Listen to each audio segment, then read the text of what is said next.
Oke, baik. Izin Bu Chandra, mungkin bisa langsung dijelaskan saja untuk soal nomor 2, Bu Chandra? Baik, terima kasih.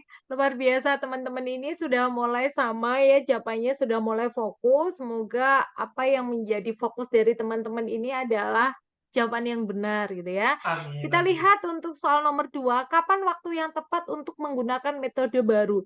Nah, ternyata saya survei di beberapa teman-teman profesi yang sudah melakukan hukum di Agustus lalu, ternyata banyak sekali waktu menggunakan metode KB itu banyak sekali. Banyak yang keluar. Jadi kapan waktu menggunakan metode KB, tapi KB-nya nanti semoga, ada beberapa yang keluar gitu ya. Itu, pesannya, itu apa namanya, pesannya gitu ya.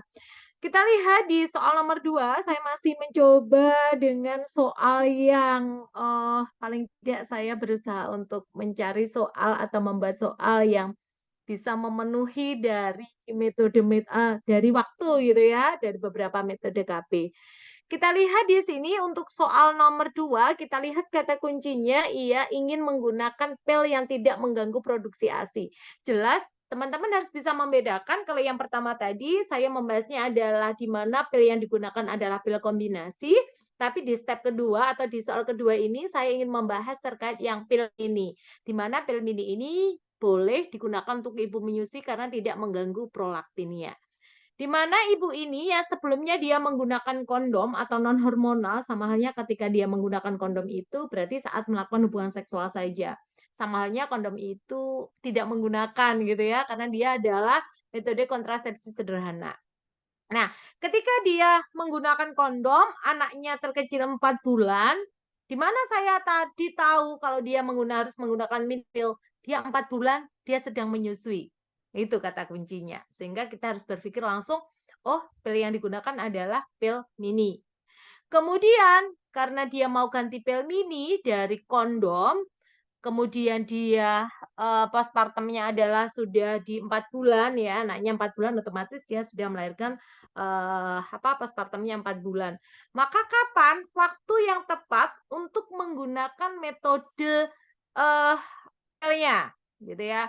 Tadi serentak dan sama-sama jawabannya C, setiap saat dan gunakan metode ganda sampai hari ke-14. Nah, metode ganda atau metode ganda 2 hari, 7 hari, atau sampai hari ke-14 pun jika jika yang digunakan adalah suatu keterlambatan. Misalnya minum pil. Minum pil telat yang harusnya dia diminumnya di hari 1 sampai 5, tapi dia minumnya di lebih siklus hari kelima. Nanti tergantung pilnya pil apa, maka dia harus menggunakan metode ganda. Tetapi di sini tidak ada keterlambatan dan sebelumnya si ibu ini tidak menggunakan alat kontrasepsi sama halnya gitu ya.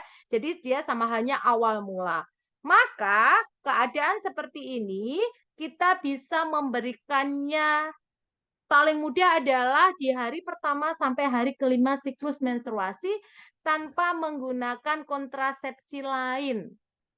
Nah, sehingga teman-teman di sini next slide, Mas. Nah, jadi di sini teman-teman bisa lihat beberapa waktu menggunakan mini pill, di mana beberapa ketentuan termasuk bisa diberikan di hari 1 sampai ke 5 siklus haid, tidak memerlukan pencegahan atau kontrasepsi lain.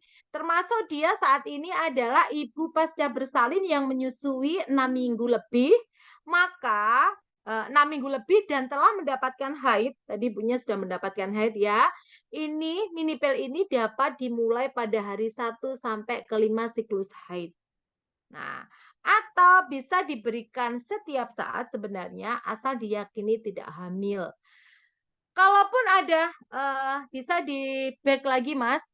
Kalaupun di sana ada tanggalnya atau ada di soal dulu, kalaupun di sana ada katakanlah hari ini adalah siklus menstruasi hari ketiga atau hari kelima, maka pasti di sana bisa dijawab KB ini atau metode yang baru bisa diberikan saat ini, karena saat itu dia sudah mengatakan bahwa hari ini adalah siklus menstruasi hari 1 sampai 5. Nah, seperti itu. Jadi teman-teman nanti lihat konteks dari pertanyaannya. Kalau nggak ada tanggalnya atau nggak ada waktunya, silahkan diambil sesuai dengan teori itu. Misalnya hari ke-1 sampai 5, berarti tidak usah bicara tanggal. Kalau misalnya hari ini adalah siklus hari kesekian, berarti boleh diberikan saat ini. Pasti jawabannya seperti itu. Itu ya. Jadi di sini jawabannya adalah D, bukan C, gitu ya. Baik, terima kasih Bu Chandra atas penjelasannya. Wah, ternyata memang dari soal nomor 2 ini benar-benar ternyata masih keliru ya untuk jawabannya ya. Mungkin juga lagi kurang fokus ya untuk mengerjakannya. Bagaimana untuk bunda-bunda dan teman-teman bidan yang lain? Tadi sudah dijelaskan nih sama Bu Chandra terkait tadi pilihan jawabannya dan jawaban yang benar gitu. Apakah sudah bisa dipahami? Sudah jelas? Salah berjamaah nggak Kali apa-apa gitu ya. Jangan sampai berjamaahnya nanti ketika diukom. Untuk betul sekarang Ibu. memang saatnya untuk salah, di mana Mhm, belajar itu adalah memperbaiki kesalahan gitu ya, betul teman-teman. Ibu. Jangan pesimis, setelah ini harus benar gitu ya. Dan Amin nanti amin. diukom tinggal benarnya karena Amin. kita sudah belajar di sini gitu ya. Amin amin amin amin, ya. Bagaimana untuk bunda-bunda, sudah jelas ya, dengan apa yang sudah dijelaskan oleh, Bu Chandra? Terima kasih Ye, penjelasannya, Bu. sama-sama Bu Silvi, Bu Cucu gitu ya Bunda ya. Oke, Dan mohon baik. maaf nanti kalau ternyata Mbak-mbak saya manggilnya Bunda, mohon maaf sekali. Karena memang tidak terlihat wajahnya ya, Bu, ya. Benar benar, padahal wajahnya cantik-cantik loh Bu Betul, bidan-bidan Ibu. ini. Oke, baik kita lanjut ya ke soal